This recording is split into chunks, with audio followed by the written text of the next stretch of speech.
ஆண்டவருடைய நல்ல நாமம் மகிமைப்படுவதாக. நாம் கண்களை மூடி நாம் பிரார்த்தனை செய்வோம். அன்பின் ஆண்டவரே, இந்த அருமையான காலை வேளைக்காக நாங்கள் நன்றி சொல்கிறோம்.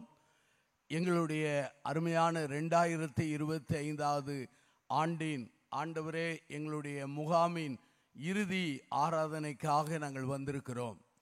இந்த ஆராதனையிலே கேட்கிறவர்கள் உம்முடைய ஜனங்கள், சொல்லுகிறவன் உம்முடைய அடியான், சொல்லப்படுகிற வார்த்தைகள் உம்முடைய வார்த்தைகள்.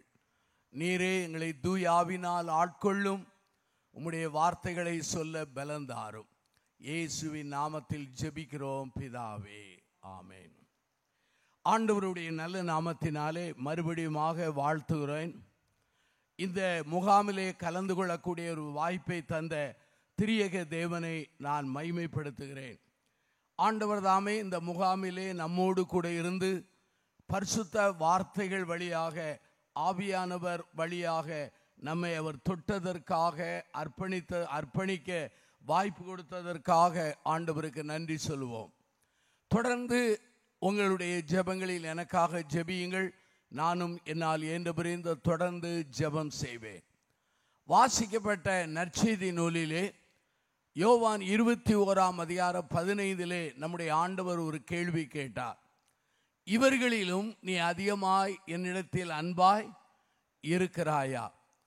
இந்த வசனத்தை வாசித்த பொழுது இதிலே ஒரு அழைப்பை நான் புரிந்து கொண்டேன். அந்த அழைப்பு என்ன? ஒரு அன்பின் அழைப்பு. நீ என்னிடத்தில் அன்பாய் இருக்கிறாயா என்று அன்புக்கு அவர் அழைக்கிற அந்த அழைப்பை நான் பார்த்தேன். இந்த அழைப்பை வைத்து நான் இந்த காலையிலே தியானித்த பொழுது வசனத்தின் மூலமாய் கற்றுக்கொண்டதை சுருக்கமாக அதே சமயத்தில் தெளிவாய் சொல்ல விரும்புகிறேன். அழைப்பு அநேக விதங்களில் வருகிறது. திருமண அழைப்புகள் வருகிறது, வீடு பிரதிஷ்டை அழைப்பு வருகிறது, ஏன் ஆலய பிரதிஷ்டை அழைப்புகள் கூட வருகிறது.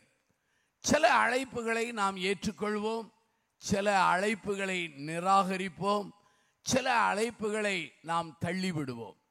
ஆனால் திருமறையிலே இன்றைக்கு காலையிலே திருவிருந்திலே நம்மை அர்ப்பணிக்கவும் ஆண்டவரோடு உடன்படிக்கை பண்ணவும் 3 அழைப்புகளை சொல்ல விரும்புகிறேன். எடுங்கள் ஏசாயாவின் புஸ்தகம் 6ஆம் அதிகாரம்.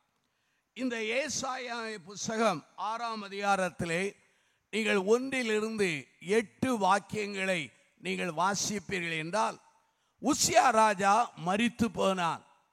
அந்த சமயத்திலே தீர்க்கனான ஏசாயா அவன் ஜெபிக்கிறான்.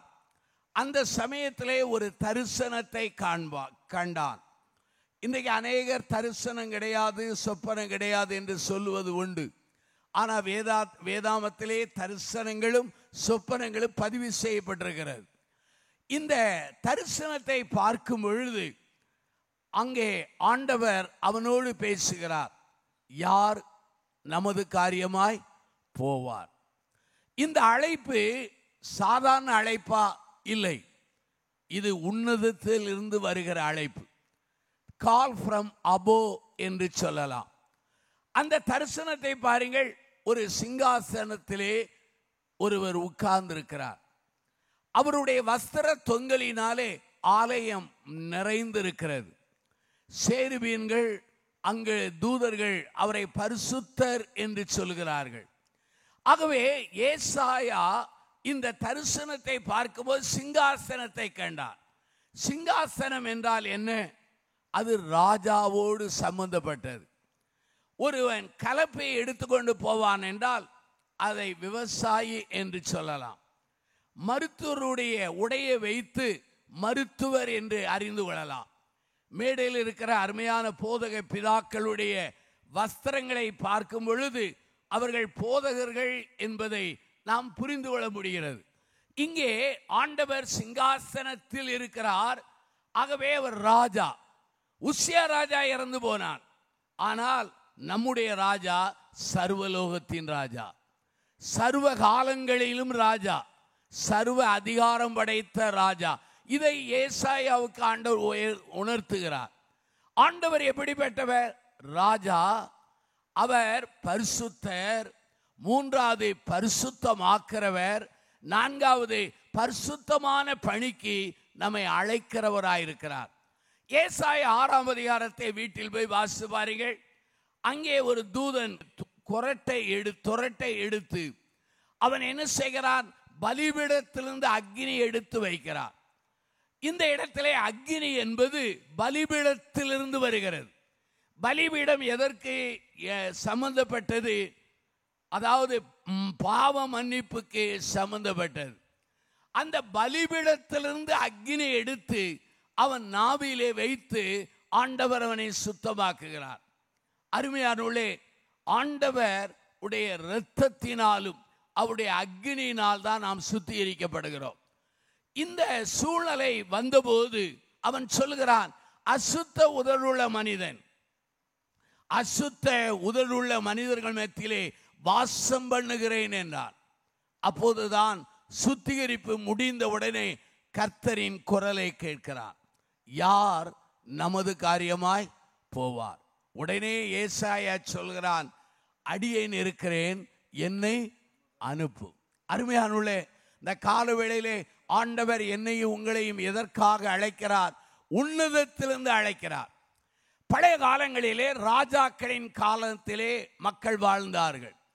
இப்பொழுது நாமெல்லாம் விடுதலை அல்லது சுதந்திரம் அல்லது ஜனநாயக காலத்திலே வாழுகிறோம்.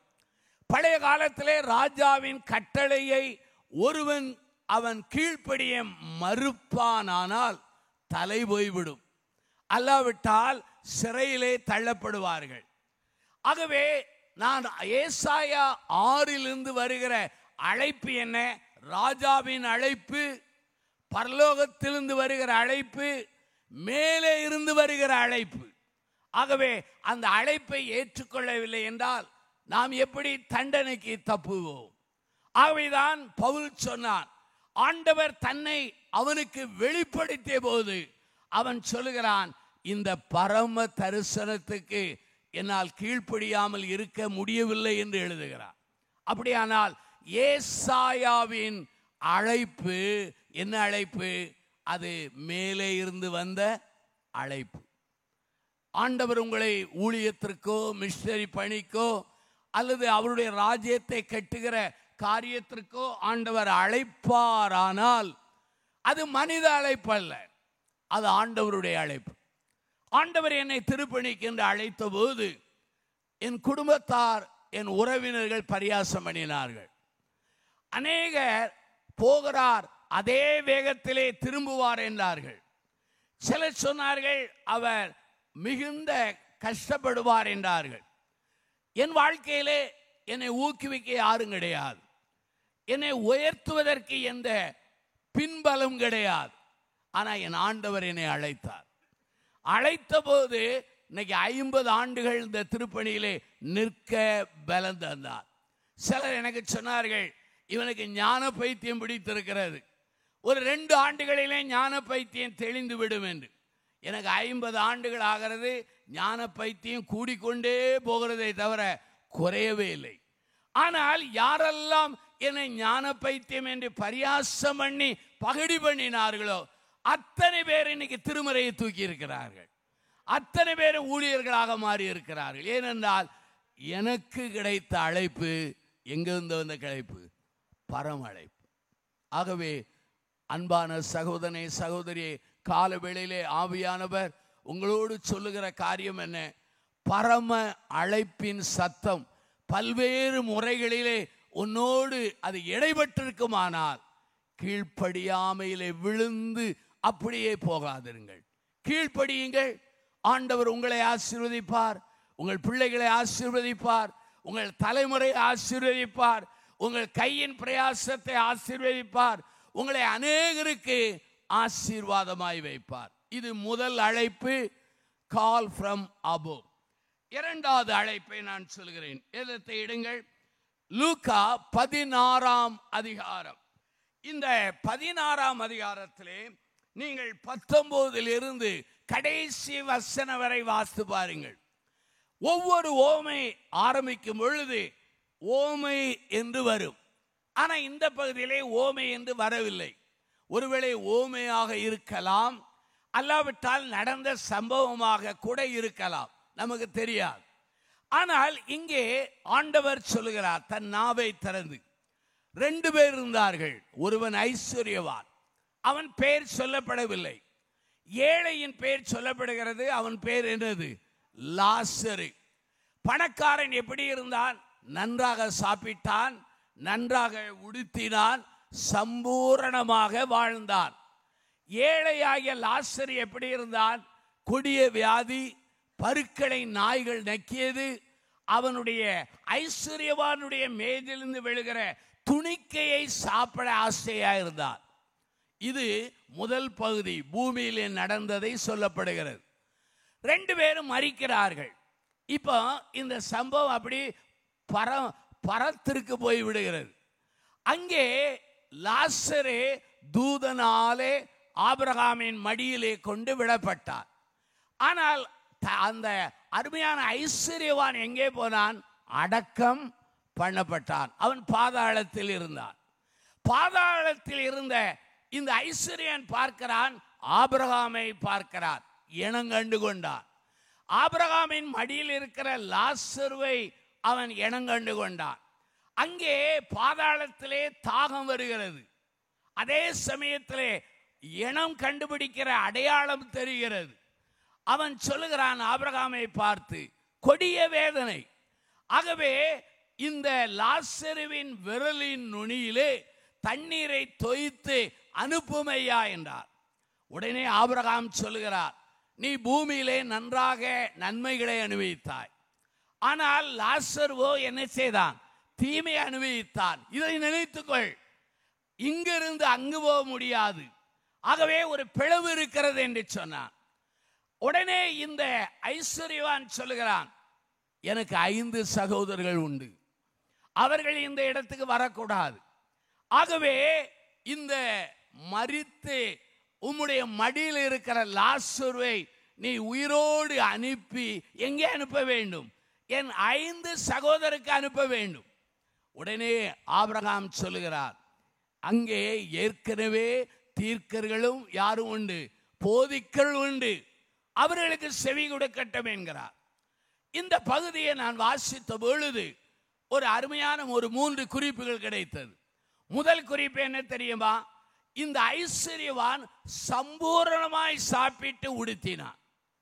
வாரன் வெஸ்பி என்கிற ஒரு அருமையான வேத பண்டிதர் எழுதும்போது சொல்கிறார், luxury is waste, waste is sin என்று எழுதுகிறார். ஒருவேளை ஆடம்பரம், மிதமிஞ்சி ஆடம்பரம் அது வீண், வீண் என்பது பாவமாய் முடிகிறது என்று எழுதுகிறார். இங்கே பாருங்கள், சிலர் எண்ணுவார்கள் பூமியிலே துன்பத்தை அனுபவிக்கிறவர்களுக்கு பரலோகம் கிடைக்கும் என்று, பூமியிலே ஐஸ்வர்யத்தை அனுபவிக்கிறதுக்கு நரகம் கிடைக்கும் என்று பலர் எண்ணுவார்கள். ஆனால் ஒன்றை புரிந்து கொள்ளுங்கள், பணக்காரனோ ஏழையோ ஆண்டவரை ஏற்றுக்கொண்டால் தான் எங்கே போக முடியும்? தேவராஜ்யத்துக்கு போக முடியும். அதை புரிய வேண்டும். இந்த பகுதியை வாசித்த போது 3 கருத்துகளிலே முதல் கருத்து என்ன? காலம் கடந்த ஜெபம். ஜெபிக்க வேண்டிய பூமியிலே இவன் ஜெபிக்கவில்லை. எங்கே ஜெபித்தான்? பாதாளத்திலே. தண்ணீரை அங்கே பெரும்படி லாசரை அனுப்பும், மறுக்கப்பட்டது. இதோ எனக்கு 5 சகோதரர் உண்டு, அவர்களுக்கு லாசரை அனுப்புங்கள், மறுக்கப்பட்டது. ஒன்றை புரிந்து கொள்ளுங்கள், இந்த பூமியில இருக்கும் வரைதான் உங்கள் ஜெபத்துக்கு பதில் உண்டு. நீங்கள் மரித்த பிற்பாடு நம்முடைய ஜெபத்துக்கு பதில் இல்லை, காணப்பட முடியாது. காலங்கடந்த ஜெபம். இரண்டாவது, காலங்கடந்த உணர்வு. சிலருக்கு பூமியிலே பாவ உணர்வு வரவில்லை. ஆனா இவன் சொல்கிறான், நான் பாதாளத்தில் இருக்கிறேன், என் 5 சகோதரர்கள் வரக்கூடாது என்கிற அந்த ஆத்மீக பாரம் வருகிறது. அநேகருக்கு குடும்பத்தை குறித்து பாரம் வருவதில்லை. ஆனா இங்கே பாருங்கள், ஐஸ்வர்யவானுக்கு தான் நரகத்தில் வந்தோம், தான் பாதாளத்தில் வந்தோம், ஆனால் என் குடும்பம் வரக்கூடாது. சகோதரனே, சகோதரியே, வாலிப தம்பியே, தாயே, நீ ஆண்டவரை அறிந்தால் போதாது, நீ நித்தியத்துக்கு வந்தால் போதாது. உன் குடும்பம் வர வேண்டும், உன் இனம் வர வேண்டும், உன்னுடைய சமுதாயம் வர வேண்டும்.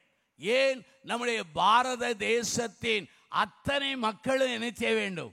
வர வேண்டும். இவனுக்கு காலம் கடந்த ஆத்மீக பாரம். மூன்றாவது ஒரு குறிப்பை நான் அறிந்து கொண்டேன். 5 சகோதரர்கள் உண்டு, அவர்களுக்கு என்ன செய்ய வேண்டும்? லாசருவை அனுப்ப வேண்டும். இங்கதான் காலங்கடந்த மிஸ்டரி பாரம் வருது இல்லையா? அருமையானுடைய பூமியில இருக்கும் வரையும் மிஸ்டரிகளை அனுப்பலாம், மிஸ்டரி பணிக்கு கொடுக்கலாம், தாங்கலாம். மரித்த பிற்பாடு எதையும் செய்யவே முடியாது. ஆனால் அவனுக்கு சொல்லப்பட்டது, இந்த லாசருவை உயிரோடு அனுப்பும் என்று கேட்டபோது முடியாது என்று ஆபிரகாம் சொன்னார். ஆனால் அங்கு ஏற்கனவே அங்கே போதகர்களும் தீர்க்கரும் இருக்கிறார்கள். நான் கொஞ்சம் கற்பனை செய்து பார்த்தேன். லாசருவை ஐஸ்வர்யவான் கேட்டபடி அவனை மறுபடியும் உயிரோடு எழுப்பி அவனை இந்த ஐஸ்வர்யவான் வீட்டுக்கு அனுப்பி 5 சகோதரிடத்தில் போய் அவனோடு பேச வைத்தால் என்ன நடக்கும் என்று கற்பனை பண்ணினேன். அவன் போய், ஐயா, உங்க அண்ணாச்சிய நான் எங்க பார்த்தேன்? பாதாளத்தில் பார்த்தேன். ஏசியில இல்ல, வெதுவெதுப்பா இருக்கிறார். அதனால அவர் கேட்டதனால என்னை அனுப்பினார் என்று சொன்னால் என்ன நடக்கும் என்றால், நான் கற்பனை பண்ணேன், பைபிள் இல்ல, அந்த ஐஸ்வர்யவானுடைய 5 சகோதரரும் ஆளுக்கு ஒரு தடியை எடுத்து அவனை அடித்து சீக்கிரம் எங்க அனுப்பிவிடுவார்கள்? பரலோகத்தை அனுப்பிவிடுவார்கள். காலங்கடந்த ஜபம், காலங்கடந்த ஆத்மீக பாரம், காலங்கடந்த மிஷனரி பாரம். அருமையான சகோதரனே, சகோதரியே, முதல் அழைப்பு கால் ஃப்ரம் அபோ, இரண்டாவது அழைப்பு கால் ஃப்ரம் பினித், அதாவது பிலோ. நரகத்திலிருந்து அந்த சத்தம் வருகிறது. ஒருவேளை ஆண்டவரை ஒரு மனிதன் ஏற்றுக்கொள்வானால் லட்சக்கணக்கான மக்கள் எங்கே போகிறார்கள்? நரகத்துக்கு போகிறார்கள். ஜான் வெஸ்லி அடிக்கடி சொல்வார், நரகத்தின் குரலை ஒரு மனிதன் கேட்பானால் அவனாலே ஆண்டவருக்கு பணியாற்றாமல் இருக்க முடியாது. 2 குறிப்பை சொன்னேன், 3வது குறிப்பை சொல்லி முடிக்க விரும்புகிறேன். நான் எப்போதுமே சுருக்கமாய் பேசுவேன். முதல் காரணம், வானொலியிலும் தொலைக்காட்சிகளிலே பேசுவதனாலே வானொலியிலே 7 நிமிடம் தான், தொலைக்காட்சியிலே 17 நிமிடம் தான். என்னுடைய ஊழியம் அதிகமாக 99.9% தென்னிந்திய திருச்சபையிலே மெதடிஸிலே இருப்பதினாலே ரொம்ப ஷார்ட்டா பேசி பழகிறோம். நம்ம சபைகளிலே அதிகமாய் பேசினால் சிலருக்கு இரத்த கொதிப்பு வந்து விடும். புரியுமா இல்லையா? அதனால சுருக்கமாய் பேசியே பழகிவிட்டேன். ஆனால் 3வது ஒரு குறிப்பு எடுங்க. அப்போஸ்தலர் 16:9. அங்கே ராத்திரியிலே பவுலுக்கு ஒரு தரிசனம் உண்டாயிற்று. அது என்னவென்றால், மகதோனியா நாட்டுக்காரன் வந்து தரிசனத்திலே பவுலை அழைக்கிறார். என்ன அழைக்கிறார்? எங்களுக்கு வந்து என்ன செய்யுங்கள்? உதவி செய்யுங்கள். முதல் அழைப்பு என்ன? Call from above. இரண்டாவது அழைப்பு என்ன? Call from below. மூன்றாவது அழைப்பு என்ன? கால் ஃப்ரம் வித்தவுட் என்று சொல்லலாம். ஒரு ஸ்பெசிபிக்கான ஒரு இடத்தில் இருந்து ஒரு அழைப்பு வருகிறது. அப்போஸ்தலர் 16 எடுத்து வைத்துக் கொள்ளுங்கள். 5 மனதிலே வாசித்து பாருங்கள். பவுலும் உடன் ஊழியக்காரரும் ஆசியா நாட்டுக்காரர்கள் ஆசியாவிலே அவர்கள் ஊழியத்தை நிறைவேற்ற திட்டமிடுகிறார்கள். ஆனால் 16 எடுப்பீர்கள் என்றால் 6வது வாக்கியத்திலே ஆவியானவர் தடை பண்ணினார். 7வது வாக்கியத்திலே அவர்களை போக ஒட்டாதிருந்தார். இன்றைய நாட்களிலே மக்கள் மத்தியிலே இருக்கிற ஒரு ஸ்லோகம் என்ன தெரியுமா? கர்த்தருடைய ஆவி எங்கே உண்டோ அங்கே என்ன உண்டு. ஆனா பைபிள போட்டிருக்கு, கர்த்தருடைய ஆவி எங்கே உண்டோ விடுதலை உண்டு, உண்மை. ஆனால் கர்த்தருடைய ஆவி எங்கே உண்டோ அங்கு தடை உண்டு. ஹல்லேலூயா. ஏனென்றால் சுயமாய் ஆண்டவருக்கென்று சுய திட்டம் செய்து ஏதாவது ஒன்றை ஆண்டவருக்காக, ஆண்டவருடைய ஊழியத்துக்காக நானும் நீங்களும் செய்யும் பொழுது ஆண்டவர் கதவை பூட்டி இன்னொரு இடத்துக்கு திருப்புகிறார். அந்த சமயத்திலே சில வேத பண்டிதர் எழுதுகிறார்கள், 2 ஆண்டுகள் அப்போஸ்தலன் காத்திருக்கிறார். சிலர் எழுதுகிறார்கள், அவர்கள் அந்த பவுல் சுகவீனமாய் இருக்கலாமா என்று, இருந்திருப்பாரோ என்று. இந்த 2 ஆண்டுகள் தடை பண்ணினார். முதலாவது ஆவியானவர் தடுத்தார், 2வது போக ஒட்டாதிருந்தார்.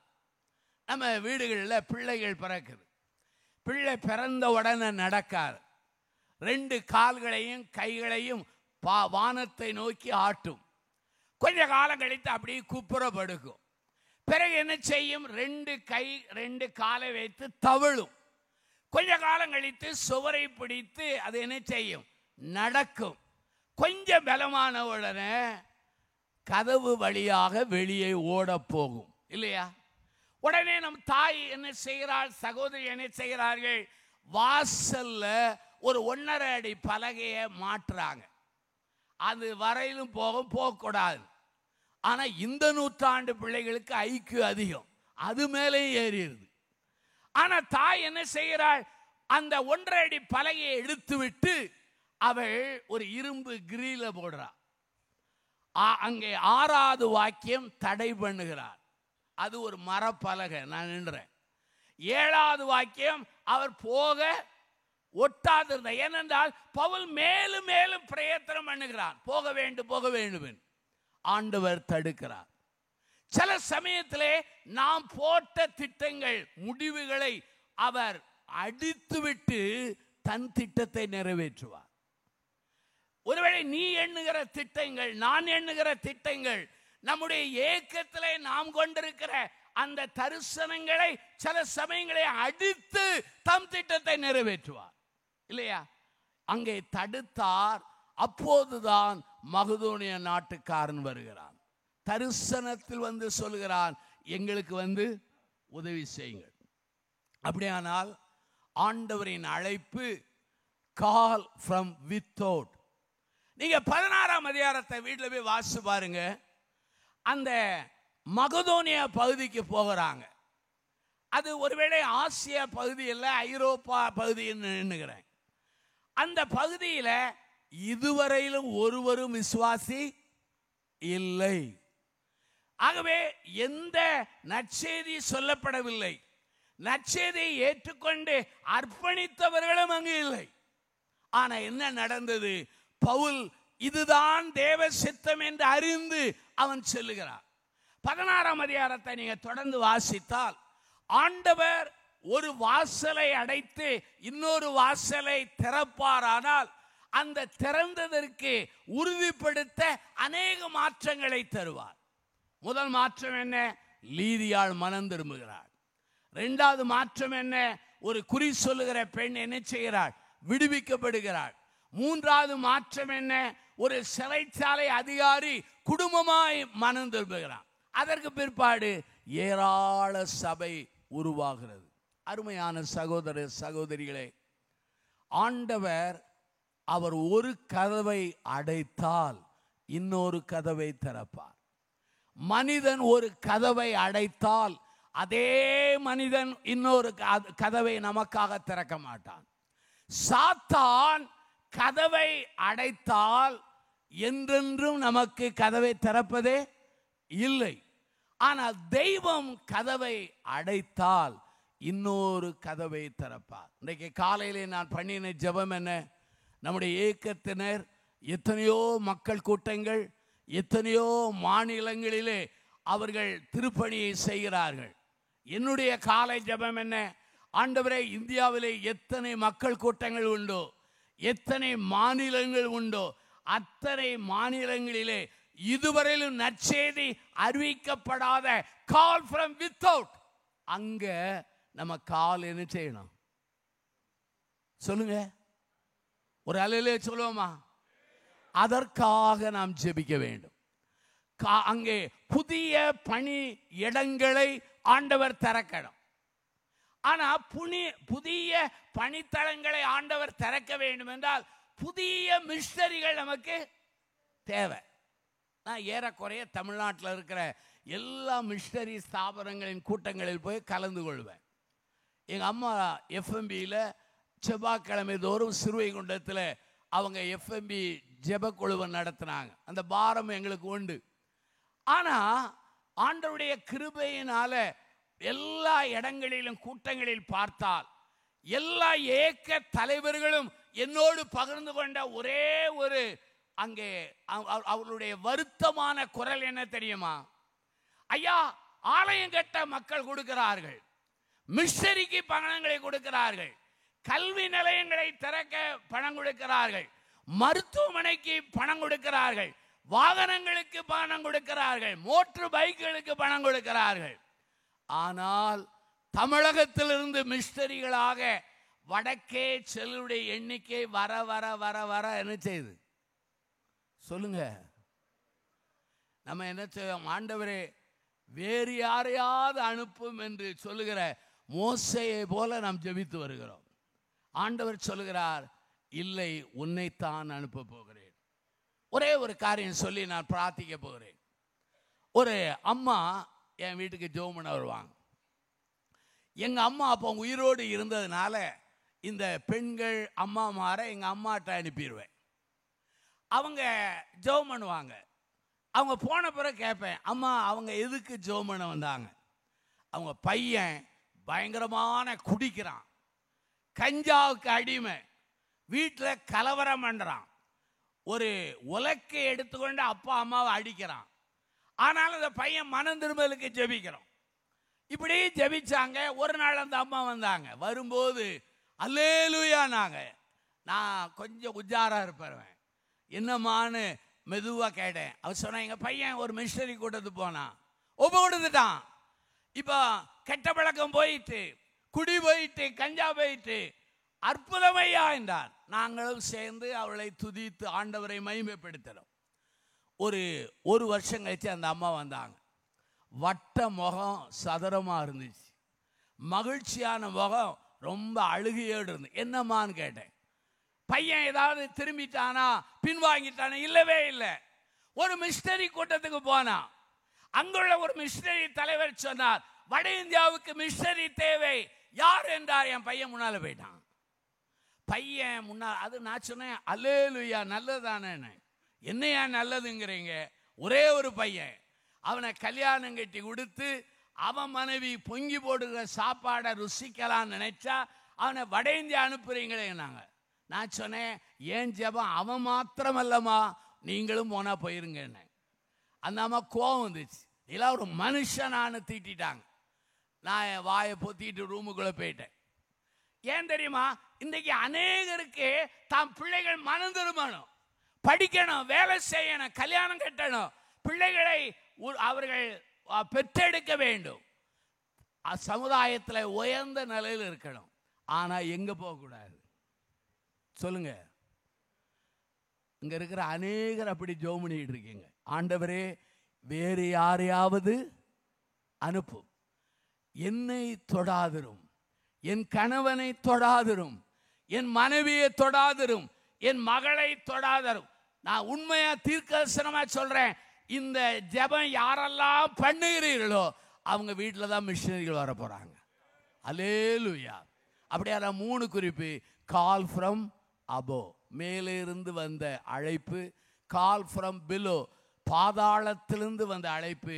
கால் ஃப்ரம் வித்தவுட், ஒருவரும் மனம் திரும்பாத இடத்திலிருந்து வருகிற அழைப்பு. இந்த அழைப்பை ஆண்டவர் உங்கள் முன்னாலே வைக்கிறார்.